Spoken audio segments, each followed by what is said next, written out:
thought I lost months of fitness. Turns out I hadn't. And in this video, I'm going to tell you exactly how I returned to fitness without losing or dropping any watts from my FTP. So at the beginning of the year, I came down with a really nasty illness. It took me off a bike completely for 2 weeks. And I imagine, like most of us here, I was starting to panic and spiral about all the amazing fitness I'd built was about to go down the toilet. I also noticed that Connor from GCN also seems to have come down with the same mystery illness at around the same time as well. So I was kind of glad to know it wasn't just me who was going through this. And so I know some people have different opinions when it comes to training with illness. And there's a whole rule about whether it being from your neck and above. But for me, I want to be completely off a bike and waiting until I'm completely asymptomatic. And the reason why is, especially around the COVID time, it came out that there was data saying that for athletes, training with COVID can cause something called myocarditis, which is inflammation of the heart. And so it's not something I really wanted to be dicing around with. And so I waited a couple of weeks for the illness to completely pass. And then we had phase 1 of the recovery block. And this is really bland, really boring. I started off with a 20-minute zone 1 ride, so active recovery power. And for me, in that 20-minute block, what I was looking for was to see if any symptoms flared up or if my heart rate started to spike uncontrollably. But touch wood, all was good. And so following on from that, I just extended the time a little bit longer and I got to about 45 minutes by the end of it. All seemed to be good. Again, I'd been sort of symptom free for about a week then. So phase 2 was building up the volume. So for me, I use Polarised training and I train for about 10 hours a week. So I decided to do an entire week at zone 2 with about 6 hours of training. And this helped massively. And it was really quite interesting to look at the data afterwards because you could kind of see the heart rate starting to come back down a bit. And this might be a really controversial take, but I know it's really easy to think that you've lost fitness. And I often wonder when people talk about losing fitness online, whether they jump straight back in after taking time off a bike and do an FTP test and suddenly see a huge drop and it's suddenly quick panic, I've lost fitness. Whereas I didn't test until at the end of this training block to see what had happened. And the reason being is when you take time off a bike, this sounds kind of weird, but your body forgets how to send signals to those muscles. You kind of have to remind it. And so that's where we now enter into phase 3, which is essentially a standard training block. So we've had phase 1, just easing back into it. We've had phase 2 to build up the volume. And then phase 3 was essentially just a standard training block. And so with Polarized training, if you're not familiar with it, it's 80% easy, 20% difficult riding. So lots of zone 2 and some threshold and VO2 max thrown in there as well. And the VO2 max proved to be absolutely amazing for returning back to fitness. So there's a workout I did, which was 30 seconds on, 15 seconds off. And I did that for about 12 minutes. And I did 2 blocks of those for my first return back. And this workout was brilliant because with the nerve connections in the muscles, VO2 max is just so intense. It's like knocking down the front door with a sledgehammer. It just wakes everything up. And so for me, that VO2 max session is always on a Saturday because again, we're still kind of returning to fitness. So we're testing our intensity throughout the week. Now there was one slight issue I encountered in this training block, and that was with threshold. Now while I was off, I changed the seat post on my bike and there'll be a whole separate video about this coming out. But when I changed it, I'm somehow, and I'm still not sure about how I did this, the saddle was a little bit too low. And so my quads flared up like immediately. It was really kind of scaring me because I'm freaking out going, have I lost a ton of fitness? I can't hold the power, my legs are killing me. But it was really weird that it wasn't flaring up during any of like the zone 2 rides. And so quickly clocked what happened because I recognized the symptom before. And so I raised the saddle and it disappeared. And so yeah, we carried this on for 3 weeks, just progressing slightly more with intensity.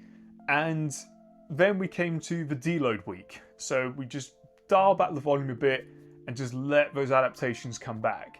last weekend I decided to do an FTP test to see where my fitness was. I wasn't expecting like a huge increase, but I definitely wasn't expecting it to drop.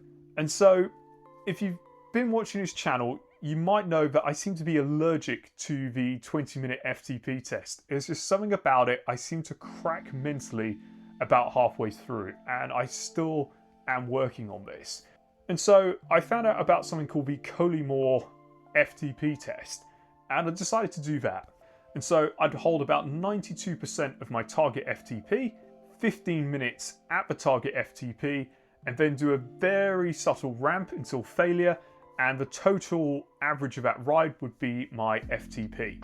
And so on that Saturday, I did my warm-up, and this is where things kind of started to unravel.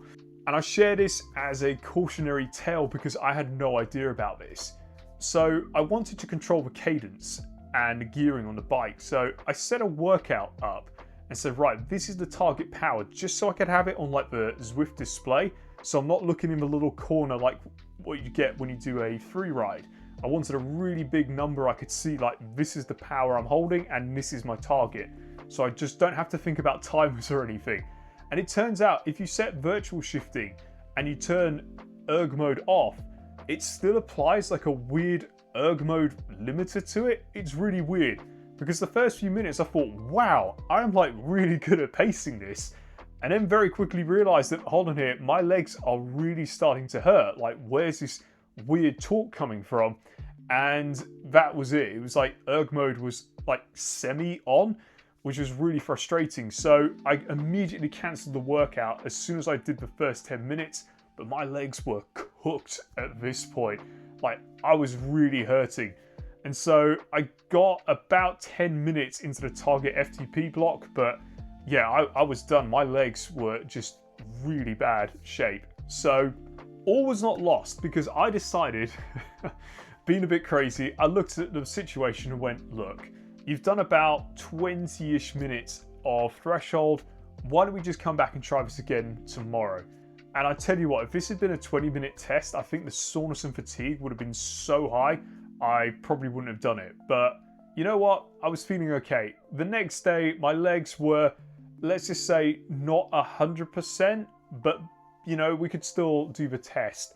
And it went a lot better this time. I just decided to do effectively like a free ride and just turned off the trainer difficulty, set it to 0, so there was no issues with like elevation pitches, and it worked really well.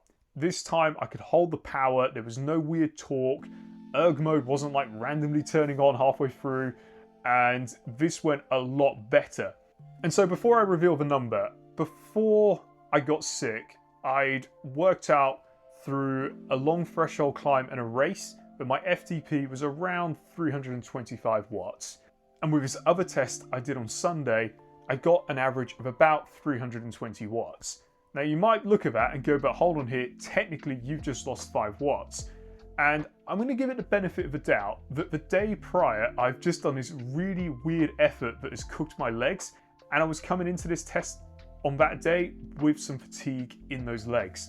And so a 5 watt loss probably isn't the end of the world, and so I'm calling it a win that I haven't actually lost any fitness. And so probably the moral of this story is you'd be surprised how little fitness you actually lose. And just my one tip would be just like, don't jump into doing like crazy workouts like right off the bat. Just ease yourself into it. You'll be surprised of how much fitness you have. Because for me, at least at the start, there was always that worry that you see your heart rate trending a lot higher for lower power. And then it doesn't take long before you start looking at the data and going, actually, I think I'm back at sort of full fitness now. But yeah, I wanted to share my return to fitness because it's been a really interesting journey. There's been a lot of doubt and a lot of concern about what was going to happen, how I bounced back and things like that. And so the important thing is I'm healthy, I'm happy, and now we're just attacking it really hard. We've got some big events coming up as well. And so part of me was a bit concerned that this was a setback. It was actually going through this journey. I learned so much about patience and just waiting. So I hope that helps. And with that, I cannot wait to see you in the next video.